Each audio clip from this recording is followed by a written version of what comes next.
swallowed the red pill back in 2008 and began reporting the news in front of a camera in 2019. In that time, we've seen a complete upheaval in world politics. The battle lines have changed between the illusion of left versus right to the reality of globalism versus nationalism. Despite all the information, the truth and the lies, there are two very distinct pathways emerging. Should we follow Labor and Liberal to a dystopic one-world government, or do we fight for our nationalism, unlock our hidden resources wealth and build a new Australia? With the world teetering on a knife's edge, should we solidify our relationship with the USA and become the 51st state? This is my mission statement here on Australian National Review, and I welcome you to black pill me as hard as you can as we determine our future together. This is the 51st state.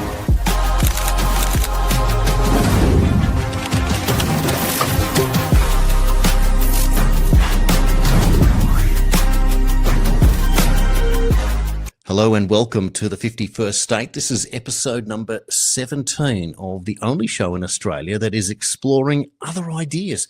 How dare we think outside the square? Well, this is the one show that you're allowed to do exactly that. And on today's show, we're going to go over to New Orleans to commentator Jeff Crouere in just a moment.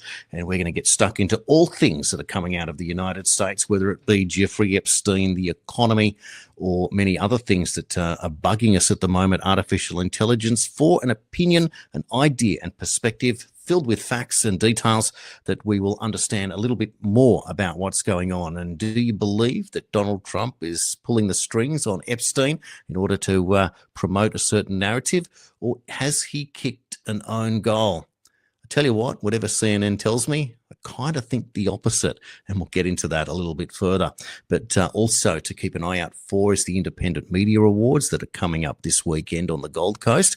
My understanding is that we may have lost our venue, but we are getting another one. And you know what? If no venue is going to, well, allow us to get out there and speak freely, well, let's do it on the beach on the Gold Coast instead, hey?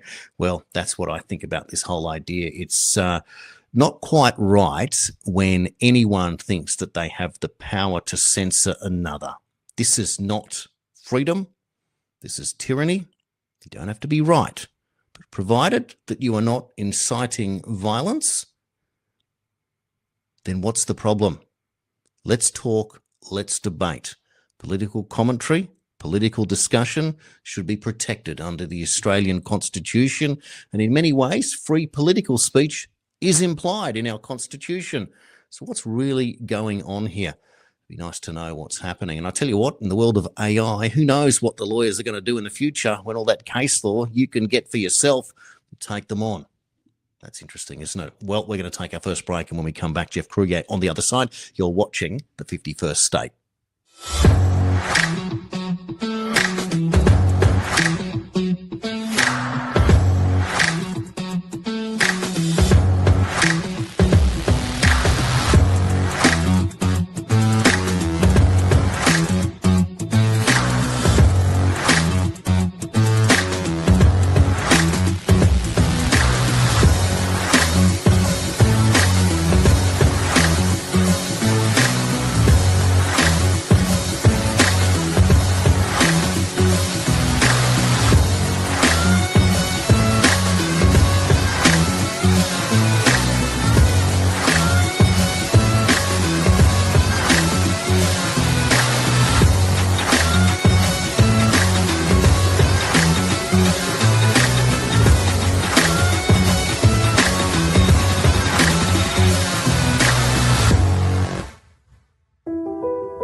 And welcome back to the 51st State. As promised, my guest for this hour is Jeff Crouere. You can see Jeff in the screen right there. Jeff is a native New Orleanian, and his award-winning program is called Ringside Politics.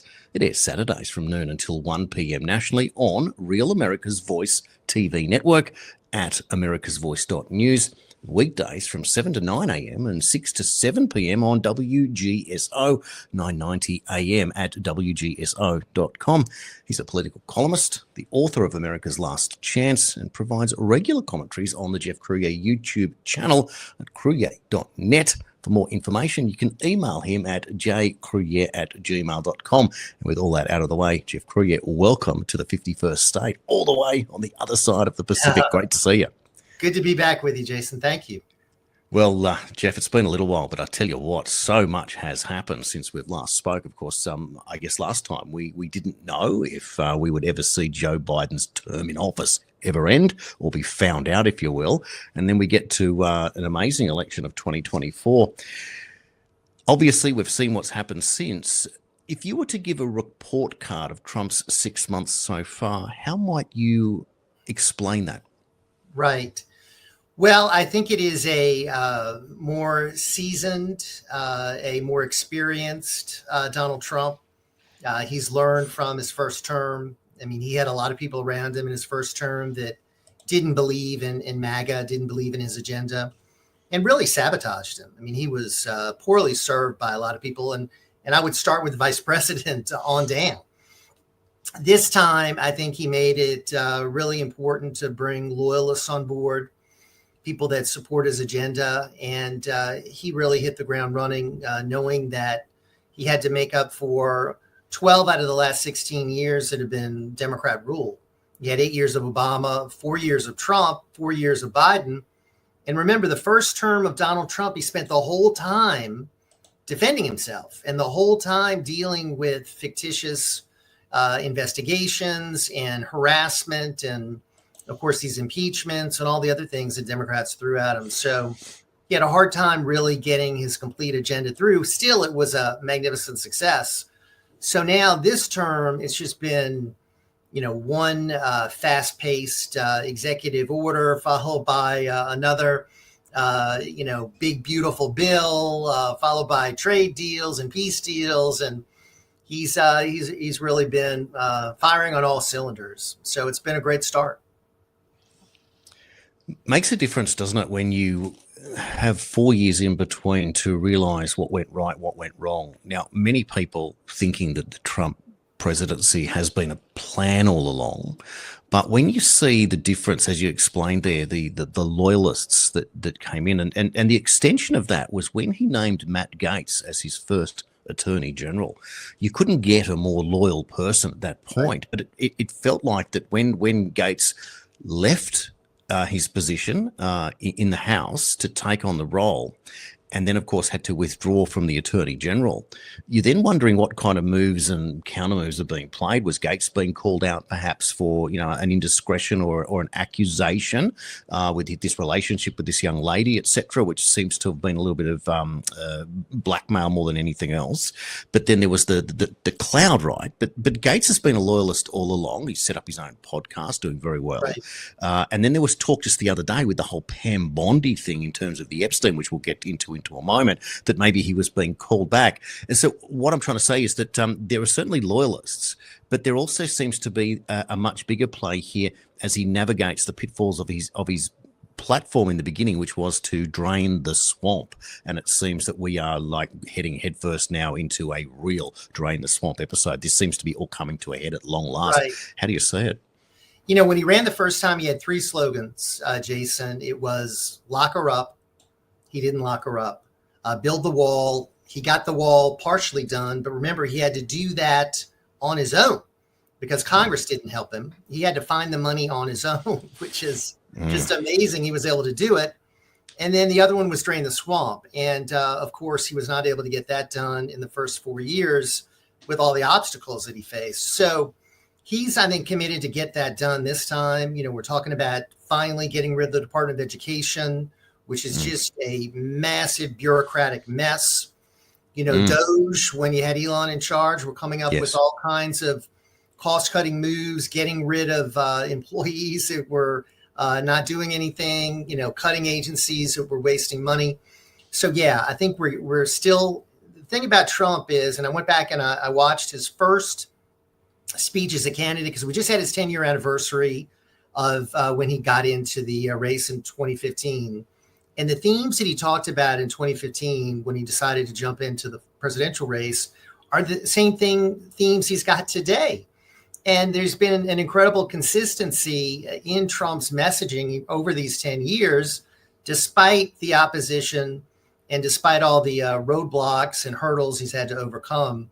And that's why I think people really connect with him. He's courageous. We saw that when he stood up from an assassin's bullet and yelled, "Fight, fight, fight." He's tenacious and he's on message. I mean, he's not a guy who waffles. So we know where he stands on China, on the border, on tax cuts, on regulation cuts, on American dominance in energy, on NATO paying their fair share, on peace deals. So he's got a number of issues he's been very consistent on. And I find that refreshing because so many politicians have their finger up in the wind and they'll go wherever the winds blow. Certainly. Now, for those of us that look in Australia here, following along with American politics has always been what we've done because it's always been, the yardstick or the way things flow. America being the superpower, our major ally, etc., defence, and so on. And so it's always been that case. So we watch very closely. But for people like myself who arrived at becoming a follower of Trump, if anything else, is something completely different, a breath of fresh air, an outsider, anti-establishment, if you will. And lately people are starting to question that, and we're leading up to the big Epstein stuff in a minute. But in terms of Republican presidents in your lifetime, how does he compare to others or not compare? Well, so in my lifetime, I've had a number of them. But the only other one that I've really had any affection for and really admired was Ronald Reagan. And, I think Trump and Reagan stand out from the others. And I think Trump's got the possibility of surpassing even Ronald Reagan. And I never thought I would ever say that about a guy that I've idolized for so long in the Gipper. But I do think Trump's, accomplished so much, overcome so much, that even Reagan, who was opposed by so many people, didn't even have to face. I mean, they literally have Trump derangement syndrome. It's a disease. We call it that's a psychological disorder. And these people are crazy. They're lunatics. And they're trying to do everything they can to stop him. And he's overcome the lawfare. What they did to him, we can never forget what they've done to him over the 4 years he was out of office. Raiding his house, mugshots, criminal charges, civil charges. I mean, again, nobody has ever had to deal with that. 2 assassination attempts. And we just had another anniversary we just recognized was the anniversary of the assassination attempt on President Trump's life just the other day. So that's why I think in the end, I'm going to put him first among Republican presidents in my lifetime, all presidents in my lifetime. And I'd like to see him on Mount Rushmore one day. Because I think he's been that kind of a leader, really fighting back against his deep state, which is both Republican and Democrat, the Bushes, the Obamas, the Cheneys, the Clintons. I mean, they all created this disaster that he's fighting against. We live in a world that is split. I could probably define it like this. Those of us that believe that authority is unsurpassed and can never be challenged, and even if it makes an occasional mistake, it's always right, versus those of us that believe that authority has breached trust and as a consequence can never be trusted again, and they prove it time and time again by breaching our trust. Why do you think it's so hard for us to all of us not realize that once you have had trust breached, that's it, and why others keep giving a free pass to authority, the same authority that demands a higher standard of them, a little person in the street, than they do themselves? That is a great point. I think people sometimes want to trust authority. Maybe that's how they're raised. They want to be a follower. They want to not rock the boat. So they just go along with lies, and they go along with more and more accumulation of government power at the expense of individual rights. And we saw during COVID the incredible lies that were told to us by our government. We were lied to about the 2020 election. We were lied to about January 6th. All these cases where we've been lied to. So the American people, I think, now have woken up, hopefully. We weren't lied to about 9/11, in my opinion. There are parts of 9/11 that I don't believe the official narrative. I think there's parts of it that still haven't been even revealed about the JFK assassination, which President Trump has done a good job of releasing more information. So I think more people are now questioning authority than ever, and hopefully that number will grow. And I think that's right for people to be suspicious. Don't just follow what they're told. Investigate on their own, and make sure it's right for themselves and their family. It is the pivotal moment in history that he spent 4 years trying to drain the swamp and didn't get particularly far. In fact, we didn't really see. Certainly didn't see anyone in handcuffs, despite the fact that that famous clip of Hillary Clinton at 9/11 being dragged towards that black van, of course, on that particular morning, and hearing a clink on the floor. Was that a key of a handcuff, or what was doing in that one? So we don't know, and we can never get to the bottom of that. But in the entire term, we heard Kevin Kleinsmith take a plea deal and get a 12-month probation period for his role in doctoring a particular email that said that Carter Page was not known to the CIA, intimating that he was a Russian asset when the opposite held. Kleinsmith is back as a lawyer working in DC today, and no one was held to account. And yet suddenly fast forward to the situation now that Trump the other day puts the kibosh on the Epstein files. Obviously, we're getting to that one again, and comes out and says, no, it's Russiagate. And this was also indicated that this might be where it's going. And John Solomon's been all over it over the last week or two in terms of what's happening there. So what I find fascinating about that story, of course, and it's only come up today, is that Trump is putting Comey on the Epstein story and Russiagate. So are all things leading back to the deep state swamp and the FBI and the CIA? Therefore, are these people going to, it looks like they're in hot water. Well, they should be in hot water. I mean, you brought up about Carter Page. I mean, they ruined that man's life. They lied about Carter Page. They obviously lied about George Papadopoulos. They lied about Paul Manafort. Look at what they put Roger Stone through. I mean, Peter Navarro. Steve Bannon. I mean, and then of course nobody more than Donald Trump and Michael Flynn. We got to remember Michael Flynn. He was going to be national security advisor, and they set him up in a meeting where he had no lawyer present, and they took advantage of him. So yeah, people like Andrew McCabe, Peter Strzok, Bruce and Nellie Orr. All of these people need to be brought to justice if they can still be. And of course, the masterminds, the James Clapper, John Brennan, and James Comey. Also, who knows who else was involved in this. So, yeah, it's interesting that now we're hearing that is being brought up again, that the Comey, Brennan are being investigated now for their role in Russiagate. And then the whole nonsense that Donald Trump was colluding with Russia. That was such a farce from the very beginning. But again, that was their attempt to try to derail him. And once he got elected, you had that meeting in the Oval Office, like right before they ended, where you had Biden and you had Obama in there discussing how they were going to set this trap for Trump. And, then immediately we started hearing about the Steele dossier. And it started from day one of his term. Well, I thought it was interesting this morning's news waking up that this fellow's name is being bandied about yet again, that being John Durham, who many were expecting big things in the original probe.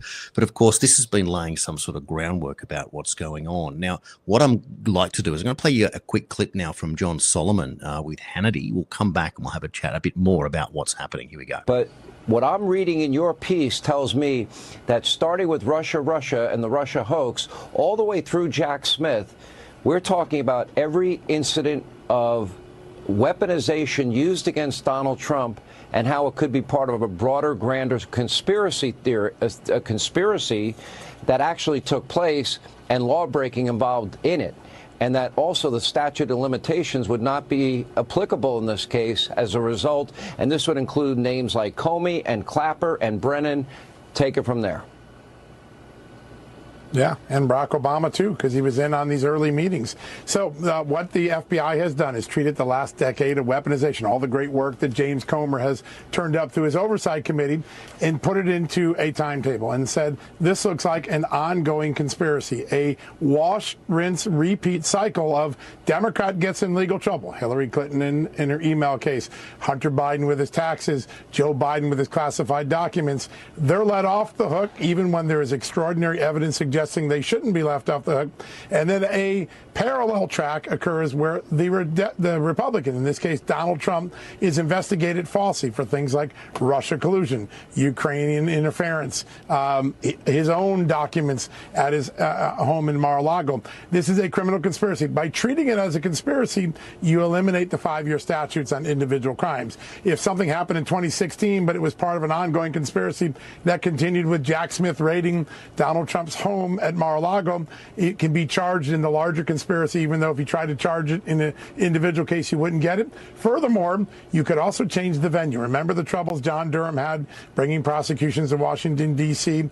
Jurors wouldn't convict, even if they thought there was criminality going on. In this case, you could pick a place like Florida, where Jack Smith did the raid on Donald Trump's Mar-a-Lago house, and say that's where we're putting the grand jury. You get a more fair jury pool, a more fair grand jury pool. It gives Pam Bondi, the Attorney General, an enormous amount of flexibility to do something historic. Finally bring some accountability for all the things that Chairman Comer and Chairman Johnson, Chairman Grassley, Chairman Jordan have brought and proved to the American people. Yeah, okay. So, if you look at that and you're James Comey or John Brennan, are you nervous today? I hope so. I mean, those people are so smug. They have felt like they're above it all these years. They've pointed fingers at Republicans while they claim that their hands are clean and they've done nothing wrong, because they knew that they had the backing of the deep state. They knew that nothing would ever happen to them. So I'd love to see the tables turned. I'd love to see justice. I'd love to see these criminals have to pay for their crimes. We'll see. I mean, we've heard talk for years and years and years about these Democrats finally being brought to justice. I'll believe it when I see it. Maybe it's happening. I certainly hope so. And it would be a great thing for the country. It really would. It would restore a lot of people's faith in the justice system, which has been lost over the years. Now, one of the things that President Trump has been more than obsessed with is economics and prosperity as a result of good economic policy. And so the idea of the tariffs frightened, of course, other countries thinking that they're going to be punished. And on the contrary, what's happened, certainly in America, is that they've brought in now $100 billion in receipts from tariffs, and it's not inflationary, which has been the argument, of course. So once again, all the naysayers have been proven wrong. The point I'm trying to get to here is that if you have a country that is prospering, it becomes less of a reason to resist when the hammer of justice falls. So therefore, do you think that if this is the case, if more people are doing well and they're being able to afford to put food on the table and maybe even look ahead and say, I might be able to save for a home soon, will this make a difference when people realize that those that they've believed in, authority that they've always trusted, and when one day they wake up and go, oh my God, the head of the FBI or the head of the CIA or the head of a government department has now been indicted, will that start to, then they'll realize that they have been hoodwinked? Well, yeah, I mean, you're putting some pieces together. I mean, Donald Trump has promised to the American people prosperity if we followed his policies. He promised that these people would be brought to justice. So if people see that being delivered, you mentioned buying a home. I mean, it's been out of the reach of millions of Americans. The American dream has been evaporating because of the high cost of living, the high cost of interest rates. You know, if people start realizing that again, and start seeing justice from, the Department of Justice, I think there'll be renewed patriotism, renewed faith in our institutions. And certainly that'll just increase the credibility of Donald Trump, because that's what he promised. I mean, he promised that this was going to be happening, and he's delivered. I mean, he's had a history of delivering on his promises. And a lot of people said he never would, but one of the few politicians that delivers for his constituents. So we've got faith in him, and he's just getting started. We've got 3.5 more years. I mean, we're only one half of the first year done, and it's been an amazing ride so far, Jason. Exactly. So 7 out of 8 more segments, if you will, left in the second term in office. Can you describe from your home state of Louisiana how life may have changed over maybe the last 20 years, and if you are seeing any form of improvement today, given you've had an element of Trumpism? Louisiana has suffered greatly in the last 20 years because we've been hit by some massive hurricanes, and we have lost population because people have had to leave the state for better economic opportunity. And we had a liberal Democrat governor for 8 years that just now got out of office. So we've got to recover from storms, and we've got to recover from liberal policies.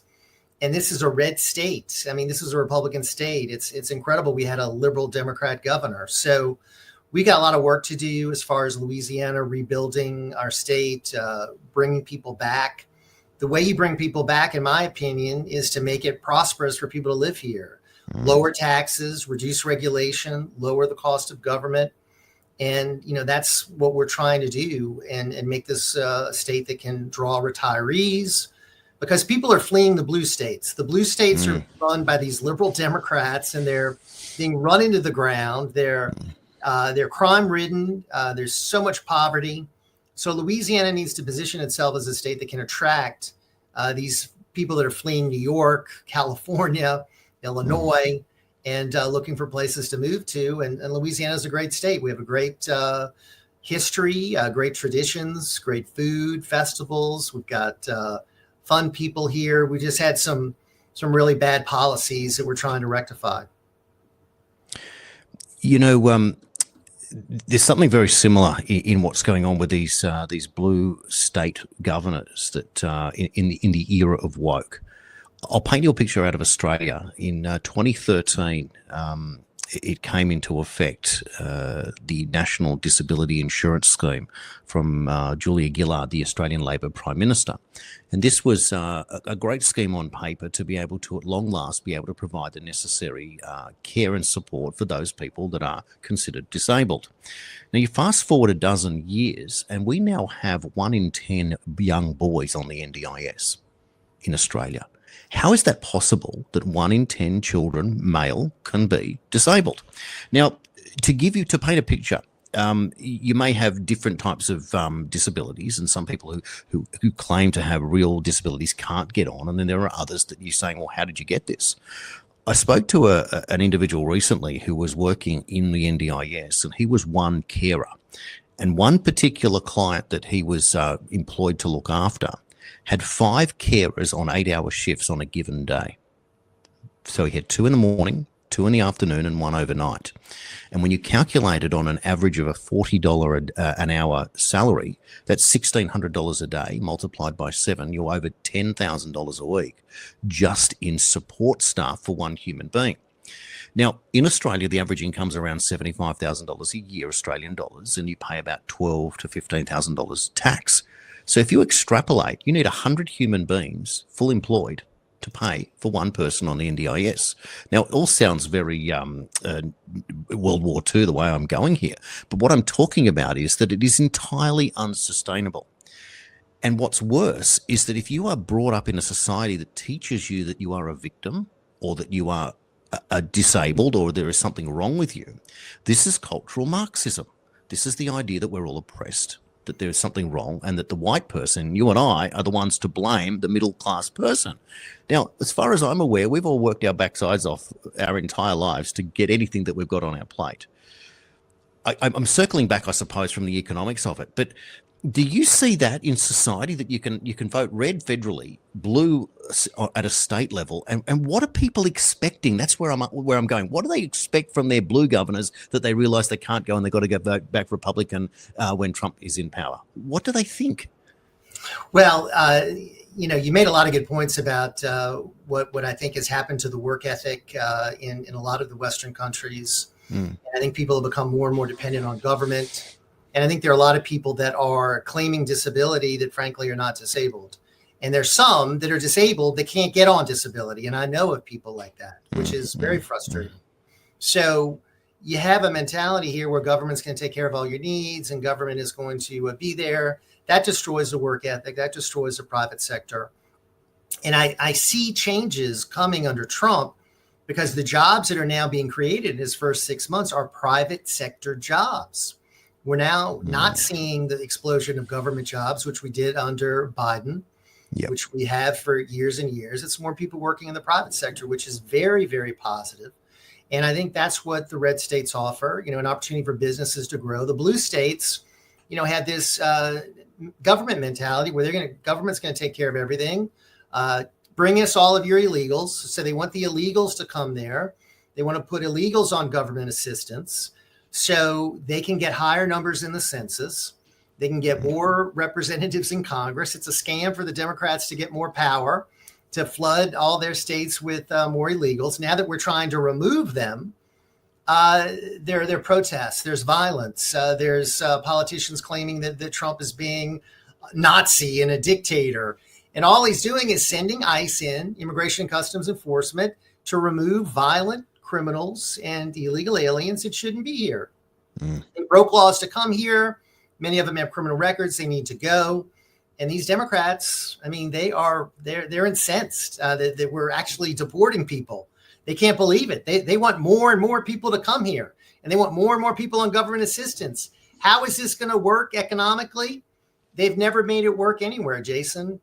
None of these socialist countries do operate efficiently at all, and these states are failing. These blue states are a disaster. Well, we're seeing it everywhere, and the cost of living going up, not down. What we'll do is we'll take a quick break. We'll come back. We'll continue with the conversation. I've got a question for you after the break. I'll wait for it. We'll come back. Here it is, and I'll see you all in a moment. You're watching the 51st State. Welcome to Marina Bay, Lombok, the next iconic destination in Southeast Asia. A visionary beachfront city designed for the future, where untouched nature meets world-class development. Just a short flight from Bali, Lombok offers a fresh canvas for modern living and smart investment. With new infrastructure and Indonesia's first MotoGP circuit nearby, the time to act is now. Marina Bay is not just a resort. It's a fully master-planned beachfront city spanning across 25 hectares. Designed to international standards and inspired by global icons like Sentosa in Singapore and the Marina Bay Sands lifestyle.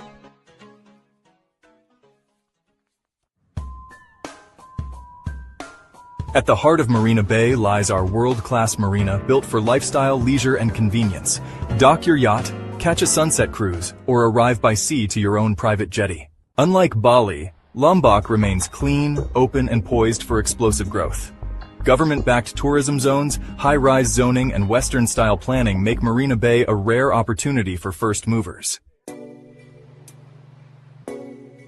From luxury condos to resort villas, retail spaces to investment lots, Marina Bay caters to holidaymakers, families, retirees, and investors alike. Whether you're seeking lifestyle, income, or capital growth, Marina Bay delivers.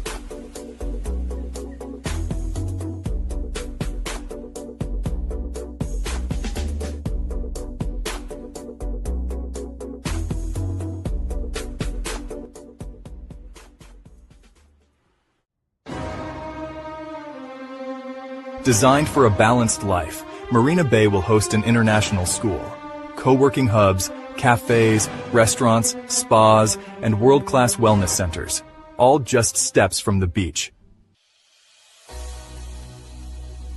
Earn passive income with fully managed villas and rental-ready apartments.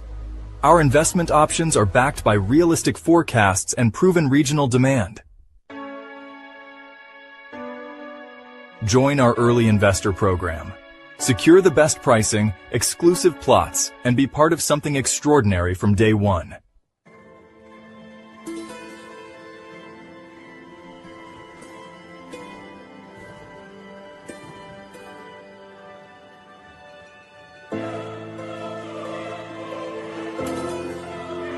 This is not just a destination, it's a movement, a new city, a new way of life. Marina Bay, Lombok. Live, invest, thrive.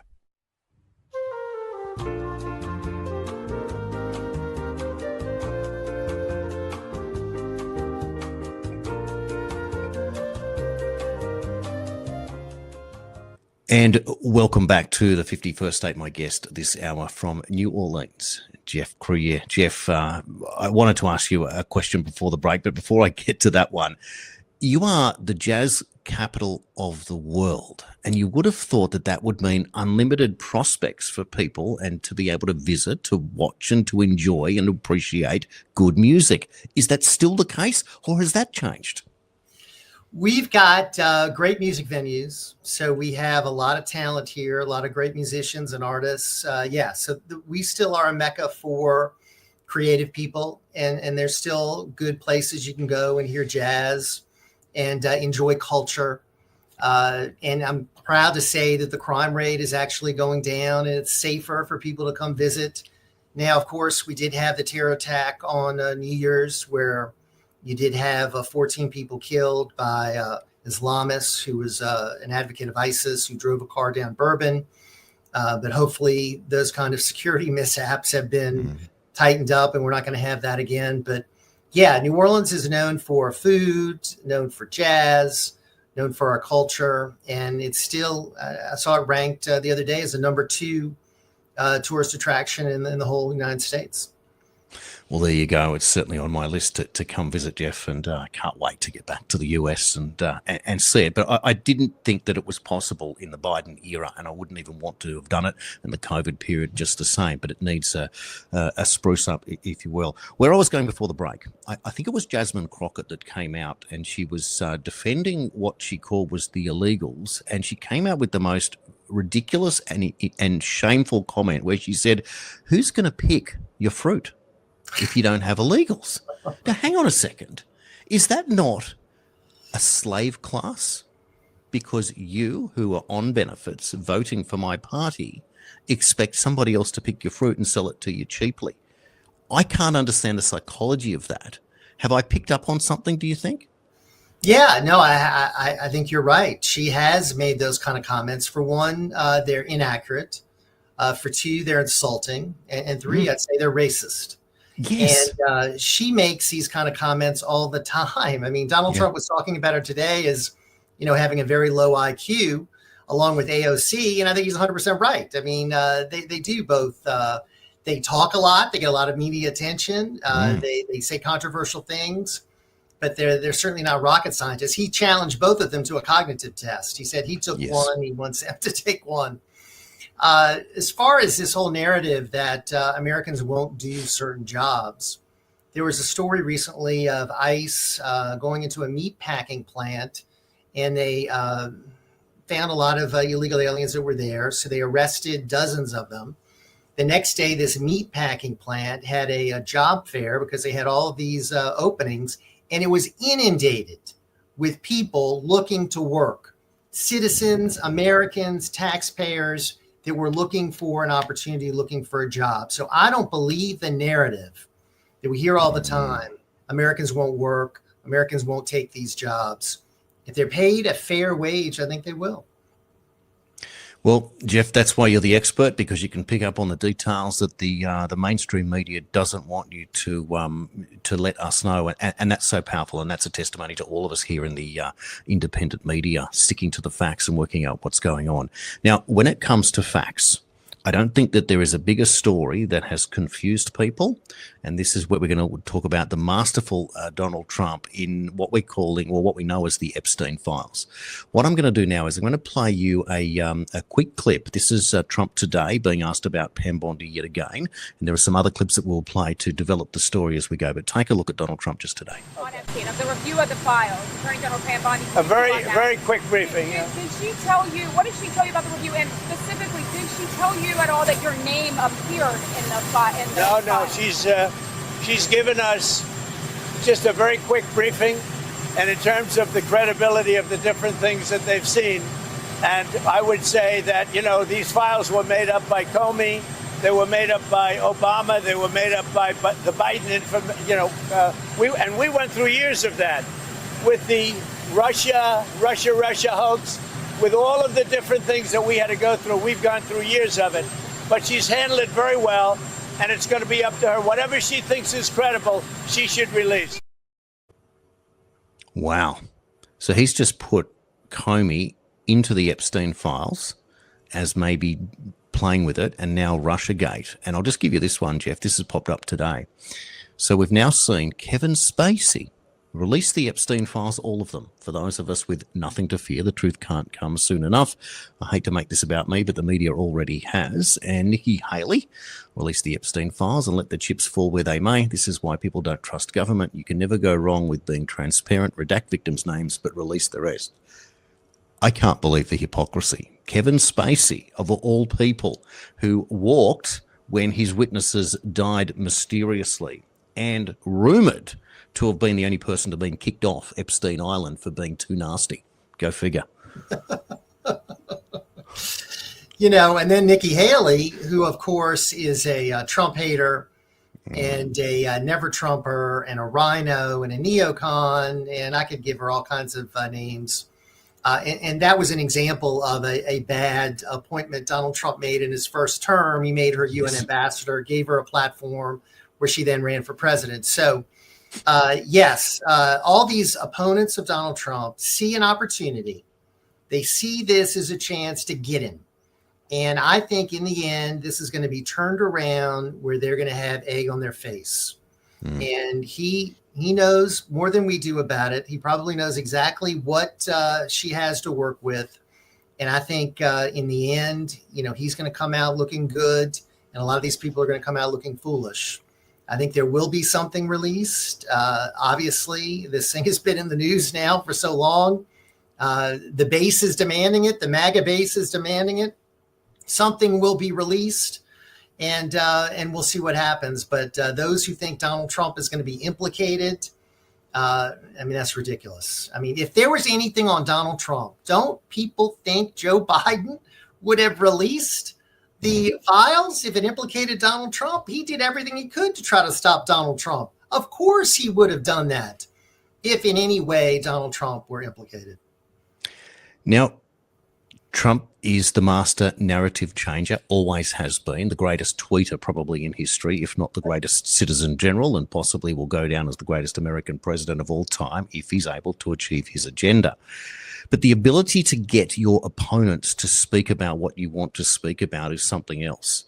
What I'm going to do now is I'm going to play you this clip from CNN where they are literally gloating over the change and demand for information on Epstein. Take a look. What a massive unforced error by the Trump administration. Donald Trump would love this story to go away, but in fact, interest is climbing higher and higher, to quote Jackie Wilson. Look at this. Google searches for Epstein up 1,200% this week versus last. And get this, it is currently the top topic search with Trump on Google alongside his presidency. So Donald Trump normally, leans into stories in which there's controversy, like tariffs, for example. This is a story in which he's trying to get away from basically saying, why is anyone still interested in this story? But the bottom line is people are very interested in this story to historic degrees, at least this week. Give us some perspective. You see that 1,200 number about other stories in comparison, how people are viewing this one. Yeah, okay. So, I mentioned tariffs earlier on, right? Epstein has been Googled a lot since Monday. He has actually been Googled 1.4 times as much as tariffs has been Googled. And that is, of course, a huge news story. How about Grok, which is another insane news story this week? I mean, my goodness gracious. But in fact, Epstein has been Googled 2.5 times as much as the Grok story has been Googled. So the bottom line is this is a story in which there's a lot of interest. And it's one of the few stories in which both Steve Bannon and Elon Musk are going after Trump. At least the Trump administration, he's managed to bring together two parts of the administration or two parts of the fan base that have normally been against each other. Yeah, you can bet on anything, and this proves it. What are you seeing as far as whether or not people think that they will actually release these Epstein files? Yeah, I know my buddy Vin from Jersey would love for the Trump administration to release more Epstein files. But get this, Trump releasing more Epstein files in 2025. This is the betting market odds. You go back 2 months ago, it was 43%. You go back even a month ago, it was 39%. But now it's just at 20%. I think that there are going to be a lot of the normally MAGA fan base who are going to be very disappointed. And this is all a self-inflicted error by Trump and the Trump administration. Many in the administration were pushing all these conspiracy theories, promising bombshells when they got into office, and nothing. It turns out what goes around sometimes comes around when you push conspiracy theories. That is true. All right, Harry Enton, it is a pleasure. Thank you so much. Thank you, my friend. Over to you, Kate. Oh, that's hysterical. That's one of the best video clips of all time. So this young bloke thinks that he's the high school debater, the way that he's setting up his argument there. And his conclusion is when you push conspiracy theories, there's nothing there. So he's even defeating his own argument, which is that that you've been found out for covering up information, but really it was a conspiracy theory all along. Talk about hedging your bets, Jeff. How did you see that? Well, I would like to say a lot of times people push conspiracies and they turn out to be true. Okay. Yes. I've found that time and time again. So this is interesting. That whole clip was so interesting. How you see, of course, the interest in Epstein is off the charts, or more interest in these other hot stories. And then you see only 20% of the people believe that anything is going to be released. So then when it's released, when you are going to have information that's going to be released, I think it'll look, again, very positive for Donald Trump, and all these people that have been criticizing him are going to have egg on their face. Same thing happened with the Iran story a few weeks back. You had people saying we're getting into a war. We're once again nation building. What are we doing getting involved in the Iran war? Well, we made a limited military strike. He got in, he got out, and then the next day he gets a ceasefire. So again, I think he proves his critics wrong. He follows his policy, which is to use overwhelming military force and then get out. He doesn't believe in nation building, doesn't believe in what George Bush and Barack Obama were trying to do. He just wanted to achieve his objective, and then he got out and he got a ceasefire. Because when you look at it, Jason, the thing that I think is the most incredible thing about Trump is he's a peacemaker. He's not a warmonger. And that's another big difference between Trump and these other presidents. Only a few weeks back on this show, The 51st State, I had the privilege of interviewing an Iranian-born, American-educated nuclear engineer, and who was living in exile as the alternate parliament, if you will, working within that group. And one of the first questions I asked him was about the capital punishment rate in Iran. And for people that aren't aware, almost 74% of all people executed are from Iran, around the world, that is. 74% of all executions are performed in Iran. And I asked him to explain that and to where that was coming from. And he said that, some of them are 13-year-old girls who are opposing the regime.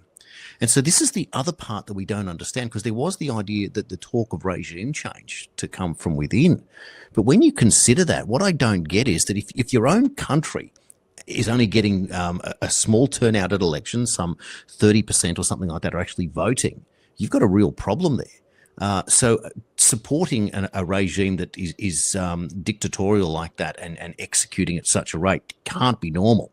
So if anything, it's the opposite. You need to let the people sort themselves out and you don't influence. And I think that was the key to what we saw there with Iran. And so your point is well taken, that this may well be the case, that once you can see what's really going on. So let's hope that we get to a world that is looking for peace instead of looking for war, although the opposite holds at the moment, right? Well, exactly right. In our efforts in the past to try to nation build and regime change have failed. I mean, we can look at Afghanistan, we can look at Iraq, we can look at Libya, so many different examples over the years. We need to let the people in those countries decide their own fate, decide who's going to be their leaders, not the United States, not the CIA. It shouldn't be our government making these decisions. So, yes, I hope and pray that the Iranian people will one day overthrow that tyrannical regime. And I think you're right. I think the majority of people do not support that. But they need to be able to do that. And hopefully they will. I mean, I've been hearing for years that, there is an uprising that could be coming in Iran. And I certainly hope so. Well, there's certainly been many attempts over the last few years, which was also very valuable information. And if you're just at this stage in the interview and you want to check that out, please check out on my page on X, or there'll be other methods there that we'll share underneath this show. Now, back briefly on Epstein once again, there was another clip. I don't think for time we'll play it, but Benny Johnson interviewed Speaker Mike Johnson, and a couple of things came up, and Mike Johnson calling for full transparency, as everyone is at this point. But the suggestion came up of interviewing Ghislaine Maxwell, Epstein's associate, who, for many people that may or may not be aware, she's currently serving about 20 years in prison. She apparently is a human trafficker of nobody to no one, but she's serving 20 years just the same. But she's talking about the idea of naming names, which we thought she may have already done in the past, but clearly hasn't. If this were to be the case, would you support, I suppose in full transparency we would have to, but where do you think this might lead to if Ghislaine Maxwell is brought in as a witness? Would this be enough to stir the pot a bit? Oh, yes. I mean, she is, as you say, the only one who's ever suffered any penalty here because, of course, Jeffrey Epstein's no longer with us and she's still in prison. So she knows everything. I mean, she was his right-hand woman. So she knows the entire operation. So, yeah, I would love to see her spill the beans on this operation, on the criminals that were involved, and tell it before Congress, maybe a hearing of some sort where the public where it could be televised, where you could have actual American people that have been interested in this hear the truth. So that would be very interesting. I do think she has said that she's willing to do that. She's also said that she does not think Jeffrey Epstein committed suicide.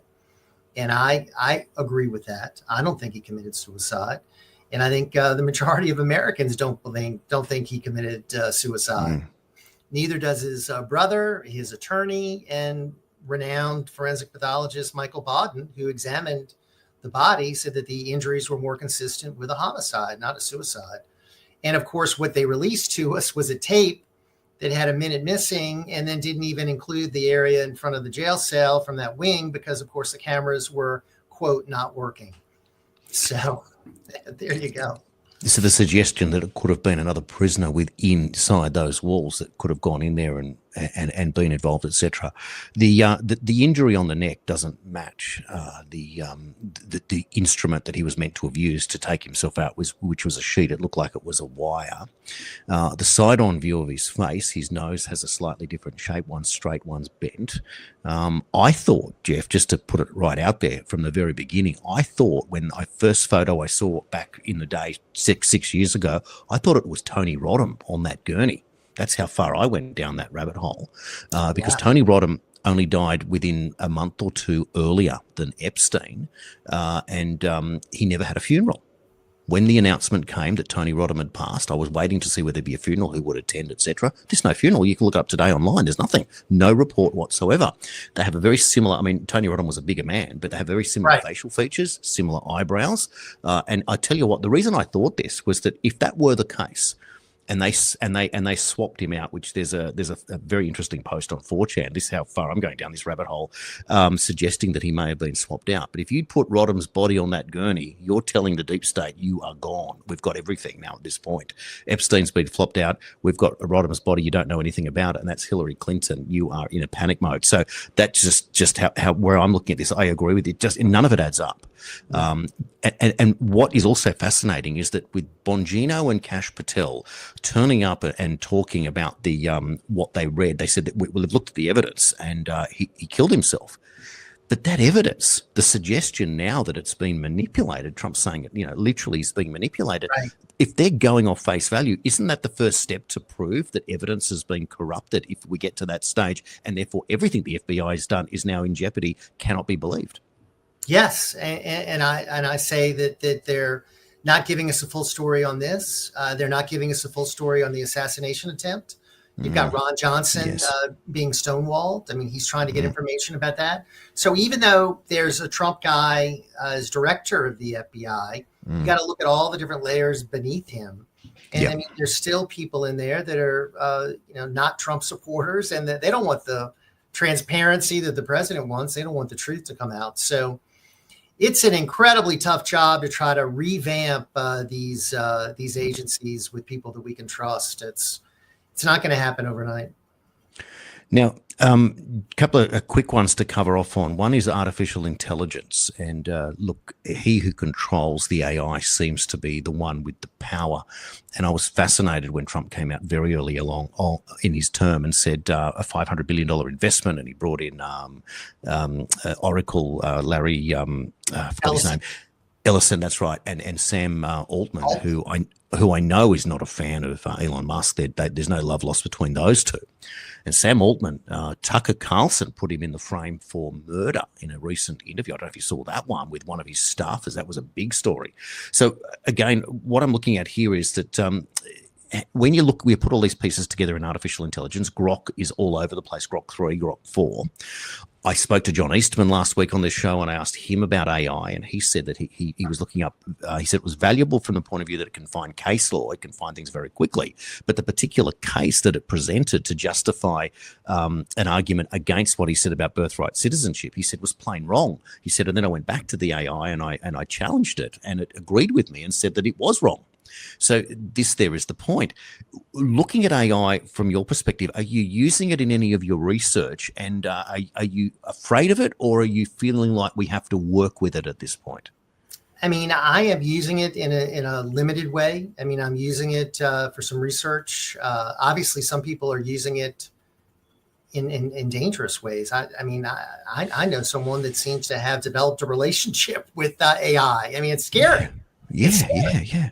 And I think people are going down the rabbit hole some with this technology. I'm very worried about it. I think it can become very dangerous to humanity. And that's why people like Elon Musk and others have warned us about the dangers of AI, that we have got to get a handle on this. And I don't think we're anywhere near getting a handle on AI. And people are becoming more and more dependent on it. And my prediction is, Jason, is going to take more and more jobs from people. People are going to lose their jobs. Companies are just going to use AI instead of hiring real human beings. If you were involved in any form of process work, you'd have to be pretty nervous at this point, because if an AI can answer the phone for you, can handle customer inquiries, can perform other tasks, etc., and effectively one day be a robot that's going to do your work, you are certainly going to be concerned. I would be concerned if I was a legal clerk, for example. Why would you need a legal clerk to do the research when you can literally type on something and there it is? So the cost of running a business therefore drops. My biggest, one of my biggest fears about AI is, and like you said there, so someone having a relationship with a computer program, thinking that it's to substitute human being. Now, if you extrapolate that, you end up at Westworld and you can design whatever you want and fall in love with a robot, and that's the fantasy world that you live in. However, when that first person puts an AI chip inside their own head in order to compete to get a job or something like that in life, arguing from the John Eastman perspective, where he was having a debate with the AI, most people you would assume would succumb to the AI, and they almost become subservient to it because it would do the thinking for the human being. So two things happen. One is that you now have a conflict in your head. You almost become schizophrenic until you submit, but you are no longer a human being at that point. You are controlled by a computer program. Right. This has got to be something. And where are the people talking about this? Why are we not allowed to talk about things like this? There's been very limited talk about it. There's been some, but not much. I mean, it seems like a lot of people are just embracing it, wanting to invest more and more in it, rush toward it even more, when I think it's very, very important to stomp on the brakes and to say, hey, we need to reevaluate this and to see where we're going. I mean, it is, in my opinion, the biggest danger to humanity that exists. And I've seen too many movies, Jason, seen too many Terminator movies. It doesn't end well. So I think, that is the Matrix. I mean, you go down the list, so many. It's really the biggest issue that we're facing, really, and it's one that doesn't get enough attention. But I'm guaranteeing you it's going to be a major impact on the job market. Now, we'll make it the last question, but obviously we've just lived through 5 years of COVID tyranny. We've at least seen the White House come out and tell us that it's a lab leak. We've got the CIA and FBI on side agreeing lab leak. But at the weekend, on July 19th, the world is apparently going to accept, if they don't provide a rejection letter, they're going to accept the WHO's international health regulations that allows the WHO to declare a pandemic and take over control of our medical sovereignty in all our countries around the world. Now, ironically, the only country not to, so far to reject it, I know at least this week, was Israel. They've rejected it, so they're not going to play a part in it. Now, Donald Trump, first term, said he was pulling out of the WHO. Second term, same thing, but we're still not sure what's happening in terms of the IHRs. In your opinion, if there was ever to be another pandemic like in COVID, do you expect that there would be a different understanding and attitude amongst the American people than there was last time? Has the trust been eroded to the point that this would fail? The trust is gone. I mean, the people that I know are totally skeptical of what they hear from the medical profession, what they hear from government, health officials. So they don't believe it. That we're still getting massive media to take the vaccine, and the numbers are way down for not only that vaccine, but for all vaccines, as people are now saying no to all of them. There's a big mistrust of pharmaceutical companies. So, yeah, there's going to be a totally different reaction among the American people.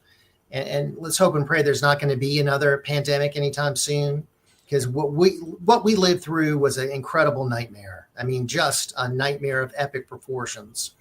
I mean, I lost family members, lost close friends, not from COVID, but from what I believe to be the vaccine. And I do think that there'd be a totally different reaction among the American people the next time. Well, the world looks to America and to its people, land of the free, home of the brave. And it's certainly been attacked like every other Western country in the world as we face immigration crisis, different in every country. Yours being primarily open borders. If you look at the UK, the Islamification of that country, you're not allowed to say anything, otherwise it's hate speech. And here in Australia, our Prime Minister, in a country of only 26 million people, is importing close to 1 million people a year in the middle of a housing crisis. And again, you're not allowed to say anything, and the only words you get is censorship to keep you quiet. So the alternative is that we continue to do what we do and get better at what we do and be able to compete against said mainstream. But I tell you what, Jeff, doing this for the last few years and yourself doing it for many years now, when you watch those people on CNN, is it any wonder no one is watching them? All right.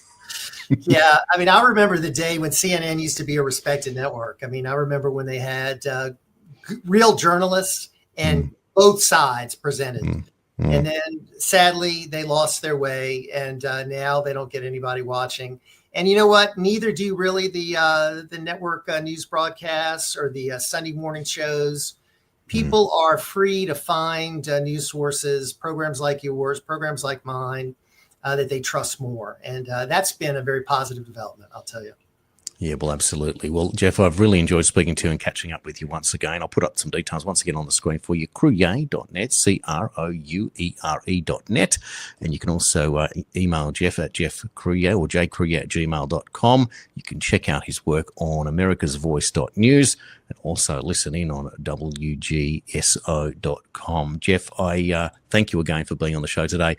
I really appreciate your perspectives, and I wish you all the luck in the world as we look to you for, in your country, for guidance here on the 51st state for different ways of being able to ride out the tyranny and restore what we're meant to be, land of the free and home of the brave for all of us. Thanks for your time today. Yes, indeed. Thank you, Jason. It's been a pleasure. Thank you so much.